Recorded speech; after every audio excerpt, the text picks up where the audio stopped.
Assalamualaikum warahmatullahi wabarakatuh. Halo, apa kabar para pencinta sejarah? Semoga Anda semua sehat walafiat. Amin ya rabbal alamin. Aceh salah satu provinsi di Indonesia yang penduduknya sangat banyak menginginkan menjadi pegawai negeri atau sekarang disebut aparatur sipil negara atau ASN.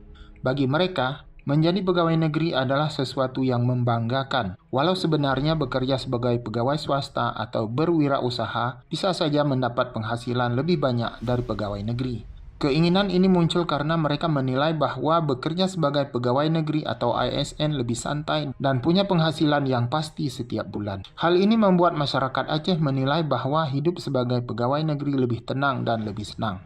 Anggapan ini tentu tidak salah bila kondisinya damai. Tapi bila kondisinya konflik, tentu akan muncul banyak hal yang tidak disangka. Kita semua tentu masih ingat bahwa Aceh pernah mengalami konflik politik selama 29 tahun yang bisa dibagi menjadi 3 periode. Bagaimanakah kondisi kehidupan para pegawai negeri saat itu di Aceh setiap periodenya? Apakah mereka bisa hidup tenang dan senang di tengah konflik? Apa saja tantangan-tantangan yang harus mereka hadapi selama konflik? Dari manakah tantangan itu berasal?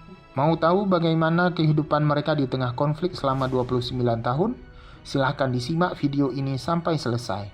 Namun sebelum itu, mohon Anda menekan tombol like, subscribe untuk membantu kami menyebarkan informasi berbagai peristiwa sejarah. Sebelum kita membahas nasib pegawai negeri di masa konflik, ada baiknya kita pahami terlebih dahulu mengapa konflik Aceh bisa terjadi sampai 29 tahun lamanya. Pemerintah Orde Baru yang menggantikan pemerintah Orde Lama memiliki perbedaan kebijakan dalam mengelola perekonomian negara. Salah satu perbedaan itu terlihat pada kebijakan Orde Baru yang mengundang investor asing dari negara-negara blok barat untuk mengelola sumber daya alam Indonesia, khususnya di bidang pertambangan. Tahun 1968, Pertamina mengikat kerjasama bagi hasil dengan Mobil Oil, sebuah perusahaan perminyakan asal Amerika Serikat. Tahun 1969, kegiatan eksplorasi cadangan minyak di Aceh Utara dimulai. Pada tanggal 24 Oktober 1971, mereka menemukan cadangan gas cukup besar di Desa Arun, Kecamatan Syamtalera, Kabupaten Aceh Utara, Provinsi Aceh. Ladang gas ini nantinya pada tahun 1974 dikelola oleh PT Arun. Setelah gas dieksploitasi, hasil gas Arun yang sangat menggiurkan mengalir ke pemerintah Orde Baru. Ketika pemerintah Orde Baru memberikan anggaran pembangunan kepada pemerintah Aceh, besarnya tidak sampai 5% dari eksploitasi sumber daya alam Aceh. Kecilnya anggaran pembangunan yang didapat Provinsi Aceh dari pemerintah pusat saat itu disebabkan Provinsi Aceh menjadi salah satu basis kuat P3 yang merupakan lawan berat dari Golkar. Kecilnya anggaran pembangunan juga dialami oleh provinsi lain yang menjadi basis P3. Akibat kebijakan pemerintah Orde Baru yang demikian, pemerintah Aceh tidak bisa maksimal melaksanakan pembangunan infrastruktur untuk masyarakat Aceh. Di sisi lain, selama PT Arun dan Mobil Oil beroperasi di Aceh Utara tahun 1970-an, hampir tidak ada pembangunan fasilitas umum dan pembinaan yang berarti untuk masyarakat sekitar yang dilakukan oleh perusahaan raksasa tersebut. Masyarakat Aceh Utara umumnya hidup dalam kondisi miskin, sementara masyarakat pendatang yang bekerja di perusahaan raksasa hidup sangat amat mewah. Tentu kondisi ini telah membuat kecemburuan sosial di antara masyarakat lokal dan pendatang. Beberapa kondisi tersebut di atas nantinya memunculkan keprihatinan beberapa orang Aceh yang berada di luar pemerintahan, dan terjadilah konflik yang berkepanjangan antara pemerintah Indonesia dan Gerakan Aceh Merdeka hingga 29 tahun yang digerakkan oleh Hasan Tiro dan beberapa pengikutnya. Konflik ini berlangsung hingga 3 periode. Setelah kita mengetahui konflik Aceh terjadi selama 3 periode, dan kalau kita totalkan menjadi 29 tahun. Lantas, bagaimana nasib para pegawai negeri selama periode pertama konflik dari tahun 1976 sampai 1979? Gerakan Aceh Merdeka pada periode pertama masih disebut Aceh Merdeka. atau AM. Kekuatan dan pengikut dari kelompok AM pada masa ini masih kecil. Mereka masih mencari dukungan dari orang-orang tertentu di luar pemerintahan yang ada di Aceh dengan susah payah. Karena Orde Baru mampu meredam kekuatan AM dengan kekuatan militer, politik, dan mampu mengontrol pemberitaan, maka AM sangat terjepit dan beberapa pengikutnya berhasil ditembak. Selebihnya melarikan diri ke luar negeri atau menyembunyikan diri di tengah masyarakat Aceh. Konflik di periode pertama pun mereda pada tahun 1979.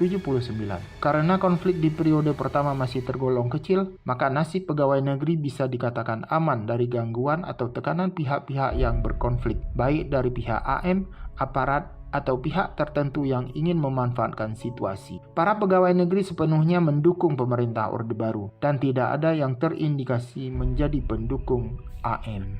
Lalu bagaimanakah nasib dan sikap pegawai negeri pada periode kedua? Apakah mereka masih mendukung pemerintah Orde Baru sepenuhnya?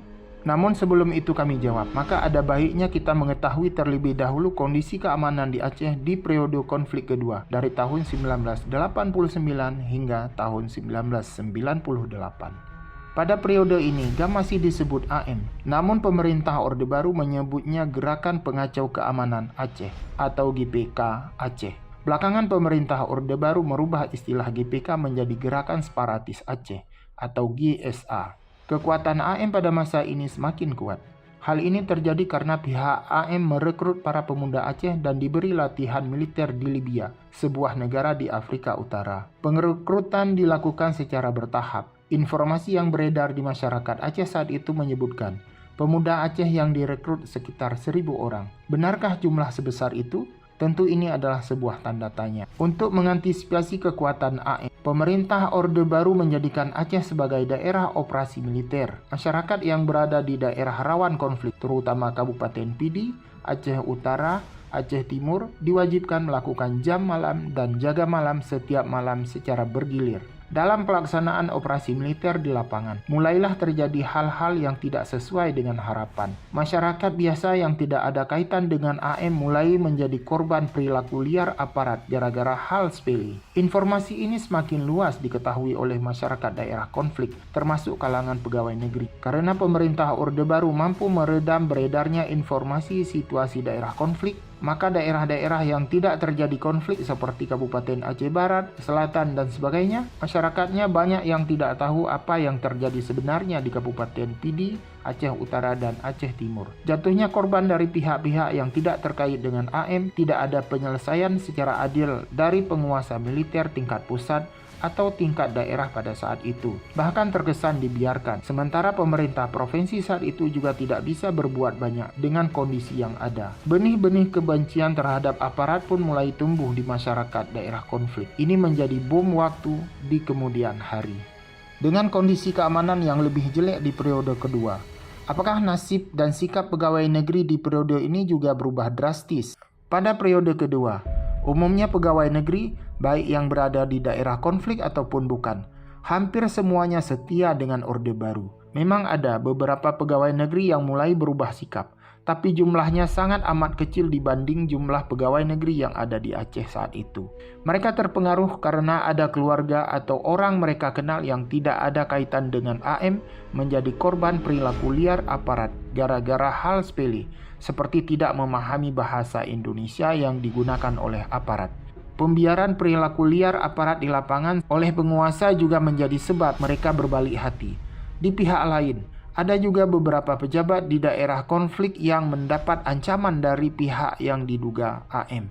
Kondisi ini pernah terjadi beberapa kasus di kota Lok Semawe pada tahun 1992. Di periode ketiga konflik Aceh, yaitu tahun 1999 hingga 2005, nasib dan sikap pegawai negeri kondisinya cukup dinamis. Namun sebelum itu, ada baiknya kita bahas terlebih dahulu situasi keamanan di Aceh yang juga cukup dinamis sekaligus mengerikan.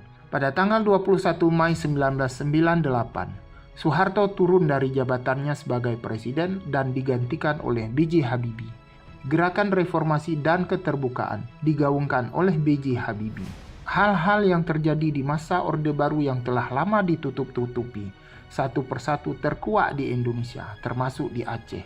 satu persatu perilaku liar aparat saat pemberlakuan daerah operasi militer terkuat yang dimulai dari kasus Rumah Gedung. Masyarakat Aceh secara umum yang didukung mahasiswa meminta agar semua kasus di Aceh diungkapkan sampai ke pengadilan.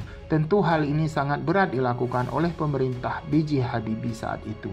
Karena tidak puas atas kemampuan pemerintah B.J. Habibie dalam mengungkapkan berbagai kasus di Aceh, maka semua elemen masyarakat Aceh seperti ulama, tokoh masyarakat, LSM, mahasiswa, kecuali pihak AM, meminta pelaksanaan referendum di Aceh kepada pemerintah B.J. Habibie.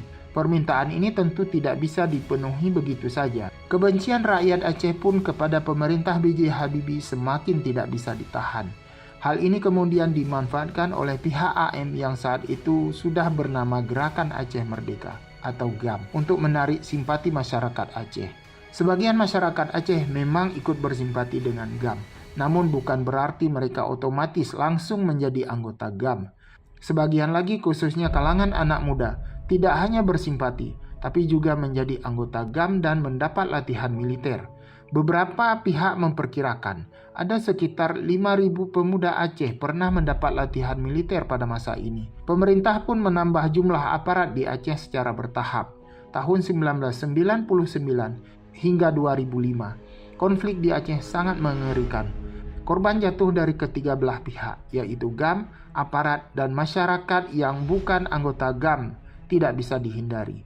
Tidak diketahui pasti berapa jumlah korban dari ketiga belah pihak pada masa itu. Di tengah situasi keamanan yang sangat mengerikan, apa yang dilakukan oleh para pegawai negeri untuk memperjuangkan nasibnya? Dalam suasana konflik yang cukup mengerikan, siapapun akan berusaha mencari selamat, termasuk kalangan pegawai negeri. Untuk itu, para pegawai negeri harus menjaga sikap kepada siapapun. Salah bersikap, nyawa taruhannya. Akhir tahun 1999, suasana sangat mencekam mulai dirasakan oleh masyarakat Aceh, termasuk para pegawai negeri. Mereka yang berasal dari luar Aceh banyak memutuskan mengungsi keluar Aceh atau paling tidak ke kota-kota yang cenderung aman seperti Banda Aceh, Melabuh, Kuala Simpang, dan beberapa kota lainnya. Namun ada juga di antara pegawai negeri dari luar Aceh yang nekat untuk tidak mengungsi karena berbagai pertimbangan. Tentu mereka harus menjaga sikap dalam hal ini agar tidak diganggu oleh pihak-pihak yang berkonflik. Alhamdulillah, para pegawai negeri non-Aceh hingga selesai konflik banyak yang tidak diganggu oleh pihak yang berkonflik, kecuali mereka secara terang-terangan memihak ke salah satu pihak yang berkonflik. Sebagai pegawai negeri, mereka tentu harus menunjukkan rasa setianya kepada negara dan pemerintah, walau di tengah konflik sekalipun. Sebagai pegangan bagi pemerintah, para pegawai negeri di Aceh harus menandatangani surat pernyataan setia kepada negara. Di sisi lain, mereka juga harus mengisi angket yang berisi sejumlah pertanyaan yang terkait dengan sikap mereka saat konflik. Mereka yang tidak membuat pernyataan sikap dan tidak mengisi angket akan dipanggil oleh pihak aparat untuk diklarifikasi. Mereka yang tidak memenuhi panggilan dianggap berpihak kepada GAM. Dan setelah itu, urusan pun menjadi panjang. Pegawai negeri dalam keseharian tentu melakukan berbagai aktivitas, baik terkait dengan tugas di tempat kerja atau aktivitas pribadi. Tidak jarang mereka harus melakukan perjalanan dari satu tempat ke tempat lain, termasuk dari satu kota ke kota lain. Tidak jarang, mereka di perjalanan terjebak oleh kegiatan sweeping yang dilakukan oleh salah satu pihak yang berkonflik. Siapapun saat itu, ketika dilakukan sweeping harus memperlihatkan KTP. Bila tidak, maka urusan bisa kacau. Tidak jarang mereka mengalami perlakuan kasar dari yang melakukan sweeping. Bila membawa kartu identitas dan tertulis pekerjaan sebagai mahasiswa, petani, nelayan, wira swasta, biasanya tidak diganggu kecuali dicurigai. Bila tertulis di KTP sebagai pegawai negeri, maka bisa saja pegawai negeri tersebut akan mengalami pemerasan atau pemukulan dari salah satu pihak yang melakukan sweeping. Banyaknya gangguan di perjalanan yang dirasakan oleh sebagian pegawai negeri, maka mereka harus menempuh perjalanan alternatif seperti dengan menggunakan bot nelayan atau pesawat terbang menuju suatu tempat.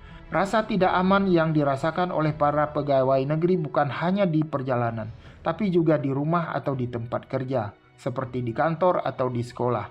di mana kadang-kadang salah satu pihak yang berkonflik atau pihak yang tidak dikenal datang untuk meminta uang. Bukan cuma itu, mereka juga ada yang meminta mobil atau sepeda motor, baik milik dinas ataupun pribadi. Kalau sudah diminta, maka para korban tidak bisa menolak kalau mau selamat. Sekaligus jangan berharap uang, mobil, atau motornya bisa kembali. Dari beberapa kasus kedatangan tamu tak dikenal, kasus penembakan 2 cendekiawan Aceh, yaitu Profesor Dr. Safwan Idris MA dan Profesor Dr. Dayan Daud MA, masih diingat oleh sebagian masyarakat Aceh, sekaligus menjadi misteri apa motif di balik itu, politik atau ekonomi. 2 peristiwa ini seakan telah menampar para cendekiawan Aceh, khususnya para sivitas akademik UIN Araniri dan Universitas Syah Kuala.